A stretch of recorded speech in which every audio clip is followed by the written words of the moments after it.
का कंटेंट है जो भारतीय वायुसेना इंडियन एयरफोर्स में ग्रुप सी की वैकेंसीज आई है। इसके लिए आपको ऑफलाइन फॉर्म कैसे फिल करना है, यहाँ पे कंप्लीट जेन्युइन इंफॉर्मेशन आपको दी जाएगी। यहाँ पे हम फॉर्म फिल करके आपको बताएंगे कैसे फॉर्म करना है। कैलकुलेशन भी आपको बताएंगे कि एज का कैलकुलेशन आपको कैसे करना है, और यहाँ आपके सभी डॉक्यूमेंट्स, क्या क्या डॉक्यूमेंट्स आपके लगेंगे और डॉक्यूमेंट्स सेल्फ अटेस्टेड करने हैं वह भी आपको बताएंगे, और यहाँ पे एनवलप के बारे में भी आप समझाएंगे। सबसे पहले हम एक इंफॉर्मेशन आपको देना चाहते हैं गाइज। ये इंफॉर्मेशन ये है, अगर आप यहाँ पे एक से ज़्यादा पोस्ट के लिए एलिजिबल है तो आप फॉर्म डाल सकते हैं। देखो इस लाइन में यहाँ पे पार्ट ये पैराग्राफ जी में क्लियर लिखा है, separate application for each post should be forwarded.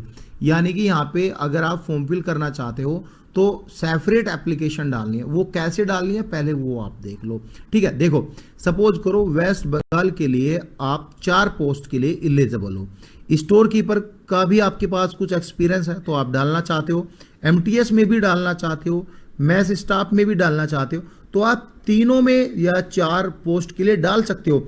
लेकिन 4 फॉर्म आपको डालने हैं, यानी 4 पोस्ट यानी आपको डालनी है। इसमें भी डाल सकते हो, इसमें भी डाल सकते हो। और यहाँ पे आप ये भी पोस्ट इस एयर कमांड के लिए यानी सिंगल एयर कमांड के लिए आप 4 पोस्ट के लिए भी अप्लाई कर सकते हो, जिसमें कि आपको 4 फॉर्म भरने हैं, ठीक है। ये तो रही डिटेल छोटी सी। अब बात करेंगे क्या क्या डॉक्यूमेंट्स आपके लगेंगे, डॉक्यूमेंट्स आपको कैसे कैरी करना है। देखो गाइस यहाँ पे लिखा है 10th की सर्टिफिकेट ऑफ मार्कशीट। कुछ सीबीएसई वाले स्टूडेंट हैं जिनके पास मार्कशीट नहीं होती, सर्टिफिकेट और मार्कशीट दोनों एक में होता है, तो ये सब चीज है। 12th के डॉक्यूमेंट्स लगेंगे आपको, ग्रेजुएशन लिखा है तो ग्रेजुएशन के डॉक्यूमेंट्स। जर्नल के लिए कोई कास्ट का सर्टिफिकेट नहीं लगेगा, नहीं डोमिसाइल का सर्टिफिकेट लगेगा, ठीक है। हाँ, अगर आप ओबीसी एसटी एससी का फॉर्म फिल कर रहे हो, ठीक है, यहाँ पे आप फॉर्म फिल कर रहे हो ओबीसी एसटी एससी का, तो आपको सेंट्रल गवर्नमेंट का सर्टिफिकेट देना है भाई।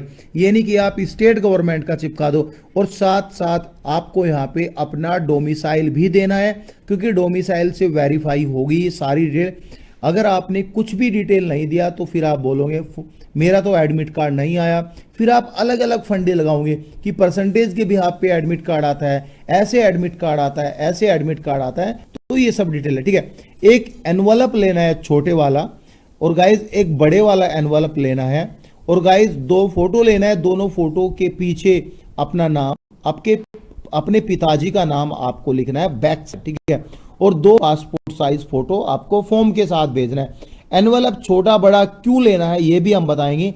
छोटे में आपका एडमिट कार्ड आएगा, जब आपसे कोई फीस नहीं ली जा रही तो फिर यहाँ पे गवर्नमेंट आपसे ही लेगी डिटेल भाई, आपसे ही एनवलप लेगी, आपसे ही यहाँ पे 10 जो 10 रुपए वाला जो है 10 वाला पोस्टल एड्रेस आपसे ही लगवाएगी यहाँ पे। तो ये सारी डिटेल है वो हम वीडियो के लास्ट में बताएं, क्योंकि इन दोनों का जो डिसीजन होगा वीडियो के लास्ट में होगा अच्छे से, ठीक है। इस टाइप का आपको एनवलप लेना है। अब फॉर्म फिल करके हम आपको बताएंगे कैसे आपको फॉर्म फिल करना है। देखो गाइज ये यहाँ पे जेन्युइन परफॉर्मा दिया हुआ है, इसको डाउनलोड करने के लिए आपको क्या करना है, आपको टेलीग्राम ज्वाइन करना है, लिंक डिस्क्रिप्शन में है, वहां से जाके आप परफॉर्मा डाउनलोड कर सकते हैं। यहाँ पे कुछ यूट्यूबर जो है कलर परफॉर्मा दे रहे हैं, और गाइज कलर परफॉर्मा आपको नहीं डाउनलोड करना है, यही आपको निकालना है।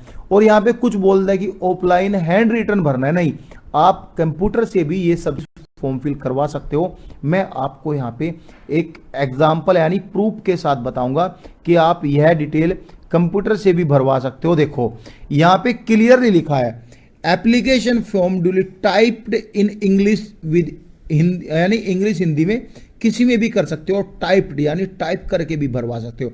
अगर टाइप नहीं कर सकते तो हैंड रिटन से आप भर लेना, अपने हाथों से आप लिख के भर सकते हो। ये मैंने टाइपिड से भरा, लिख के जैसे मैं भरूंगा एमटीएस ऐसे पोस्ट डालूंगा ना, तो आप लिख के भर सकते हो, ठीक है।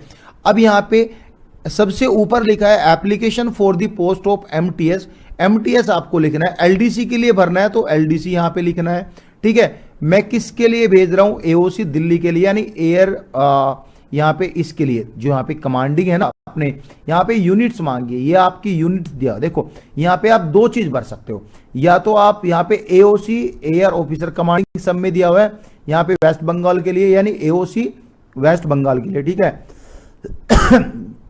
और गाइज यहाँ पे ये भी भर सकते हो आप, ईस्टर्न एयर कमांड IAF भी भर सकते हो, यहाँ पे वेस्टर्न एयर कमांड IAF भी यहाँ पे भर सकते हो। ये सब चीजें हुई यहाँ पे। अब गाइज लिखा है पोस्ट अप्लाइड फॉर, किस पोस्ट के लिए आप अप्लाइड कर रहे हो।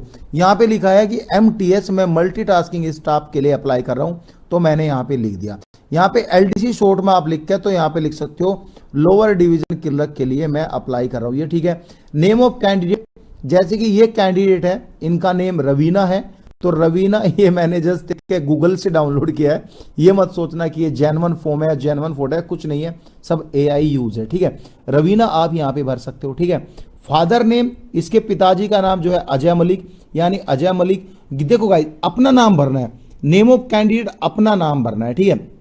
फादर नेम में अपने पिताजी का नाम भरना है। DOB यहाँ पे आपको अपनी DOB भरनी है यहाँ पे, जैसे कि एक एग्जाम्पल के तौर पे 1/1/2000 यहाँ पे DOB है, तो कितने साल के हुए, कितने महीने के हुए, कितने डेज के हुए, तो ये एज कैलकुलेटर आप गूगल पे सर्च करके यहाँ पे एज कैलकुलेटर, एज को कैलकुलेट कर सकते हैं। गूगल पे सर्च करोगे एज कैलकुलेटर, जो पहली वेबसाइट आपके सामने ओपन होगी तो वह ये होगी। क्लिक करके यहाँ पे डेट ऑफ बर्थ, जैसे मैंने 1 जनवरी 2000 यहाँ पे डाला है, चलो 2000 डाल लेता हूँ आपके सामने लाइव प्रूफ के साथ यहाँ पे दिखा देता हूँ।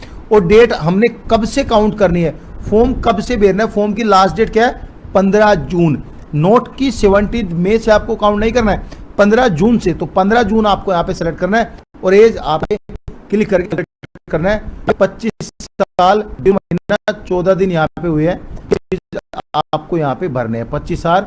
ये शायद कुछ कैलकुलेशन मेरे साथ इशू हुआ था, मैंने हाँ यहाँ पे मैंने डेट सेलेक्ट नहीं की होगी, तो 25 साल ये यहाँ पे ऐसे आपको भरना है, ठीक है।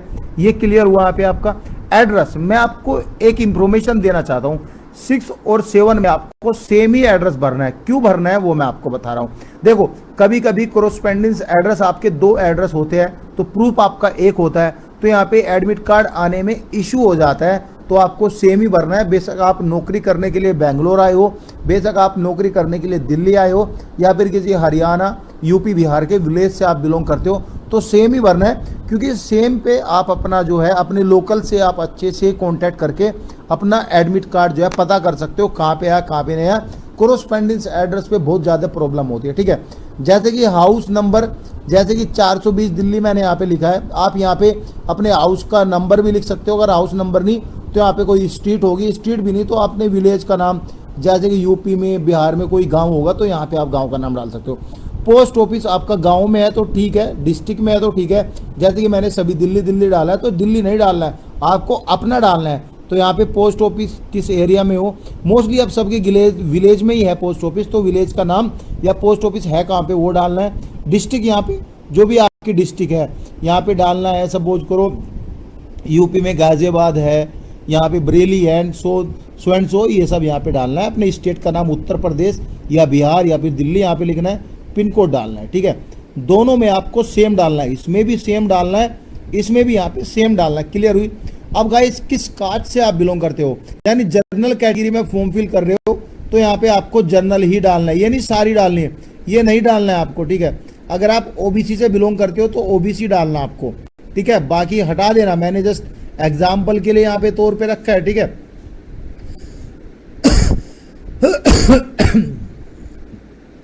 वो सब हटा देना आपको, ठीक है।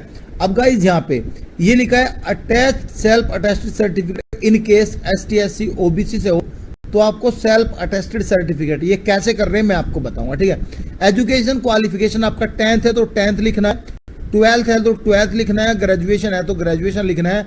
जो चाहो आप वो अपना क्वालिफिकेशन जो आपके पास है वही आपको लिखना है। 10th वाले कैंडिडेट ये दोनों नहीं लिखना है, 12th वाले कैंडिडेट 10th और ग्रेजुएशन नहीं लिखना है। ये एग्जाम्पल के तौर पर मैंने यहाँ पे बताया। अटैच एजुकेशन सर्टिफिकेट ये भी आपको देना है, ठीक है। एनी अदर क्वालिफिकेशन, किसी के पास कोई कंप्यूटर में क्वालिफिकेशन है वो यहाँ पे लिखना है, ठीक है। ITI का है तो वो यहाँ पे लिखना है, डिप्लोमा है तो वह यहाँ पे लिखना है, ठीक है। आपके पास कोई एक्सपीरियंस है, टेक्निकल एक्सपीरियंस से अलग किसी के पास कंप्यूटर का एक्सपीरियंस है तो यहाँ पे आपको लिखना है, यहाँ पे आपके पास डालना 4 मंथ का, यहाँ पे जो है टेली का एक्सपीरियंस है या अकाउंटिंग का एक्सपीरियंस है, तो यहाँ पे आपको लिखना है। Category for which applied for, यहाँ पे लिखना है जर्नल के लिए जर्नल लिखना है, ओबीसी के लिए ओबीसी, एसटी के लिए एसटी, और ये यहाँ पे ऐसे आपको लिखना है। अटैच करनी है सेल्फ अटेस्टेड कॉपीज, वो मैं बताऊंगा आपको टाइम। 12 नंबर पे टेक्निकल ट्रेनिंग एक्सपीरियंस आपको डालना है। कोई टेक्निकल एक्सपीरियंस है, कोई मैकेनिकल का एक्सपीरियंस है, मैकेनिज्म का एक्सपीरियंस है, ये डालना है। डोमिसाइल आप उत्तर प्रदेश के हो, बिहार के हो, दिल्ली का, अपने स्टेट का नाम आपको लिखना है। Whether registered with any employment exchange से आप रजिस्टर हो तो यस कर सकते हो, नहीं हो तो नो कर सकते हो। ठीक है, क्लियर हुई। अपना सिग्नेचर आपको यहाँ पे भरना है और डेट आपको ध्यान से रखनी है। 17 मई के बाद आपको ये डेट डालनी है। क्यों डालनी है वो मैं आपको बता रहा हूँ, क्योंकि 17 मई से ही फॉर्म फिल करे जाएंगे, तो 17 की भी आप डाल सकते हो, तो यहाँ पे इसके बाद डालनी है। नहीं, ये नहीं कि आपको यहाँ पे डेट कुछ भी डाल सकते हो, 17 मई के बाद ही डेट डालनी है आपको। ये चीज़ आपको नहीं भरनी है, ये यहाँ पे लिखा फॉर ऑफिशियल रिकॉर्ड ओनली, ये चीज़ आपको यहाँ पे नहीं भरनी है। ठीक है, अब गाइज ये आपका एक्नॉलेजमेंट कार्ड है, यानी कि ये एडमिट कार्ड आएगा, तो ये आपका एडमिट कार्ड के साथ आएगा। यहाँ पे पोस्ट जो ऊपर भरनी है वो भरनी है आपको, जो ऊपर आप पोस्ट भरा। नेम जो ऊपर आपने भरा अपना नेम वो यहाँ पे लिखना है। पापा का नेम जो ऊपर भरा same to same copy paste आपको यहाँ पे करनी है। और घर की डिटेल जो आपने यहाँ पे भरी अपने एड्रेस की, वो यहाँ पे आपको करना है। ठीक है, बाकी ये छोड़ देना, 4 नंबर वेन्यू ये छोड़ देना, सिग्नेचर भी आपको यहाँ पे नहीं करना है। ठीक है, ये वो सारी डिटेल। अब गाइज देखो, अब आते हैं यहाँ पे डॉक्यूमेंट्स पे। ठीक है, देखो मैं आपको डॉक्यूमेंट्स कह रहा था, जो आपके सब डॉक्यूमेंट्स हैं सभी पे अपने सिग्नेचर आपको करने हैं। सेल्फ अटेस्टेड हो जाएंगे सभी पे ही अपने सिग्नेचर। सेल्फ अटेस्टेड मतलब खुद का डिक्लेरेशन कि हाँ ये मेरे ही डॉक्यूमेंट्स हैं, मैं जेन्युइन पर्सन हूँ, तो सभी आपको ये भरने हैं। ये डॉक्यूमेंट्स आपके लगेंगे यहाँ पे। कास्ट जो भी EWS का सर्टिफिकेट है ये आप लगा सकते हो।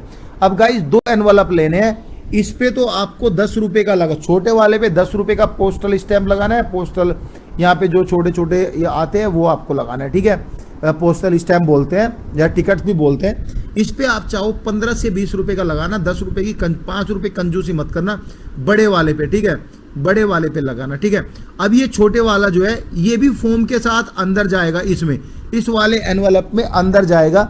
इस पे आपको लिखना है, साइड में लिखना कहीं 2, यहाँ पे जो है 2 करके लिख देना, यहाँ पे ऊपर लिखना है 2 फ्रॉम, ये करके ये आपको लिख देना है। थोड़ा सा स्पेस आपको इतना छोड़ देना है ताकि वे लिखे कि हाँ इस यहाँ से आया है। ठीक है, अब गाइज ये आपको इसके अंदर डालना है, ये फॉर्म भी आपको इसके अंदर डालना है, अच्छे से फोल्ड करना है।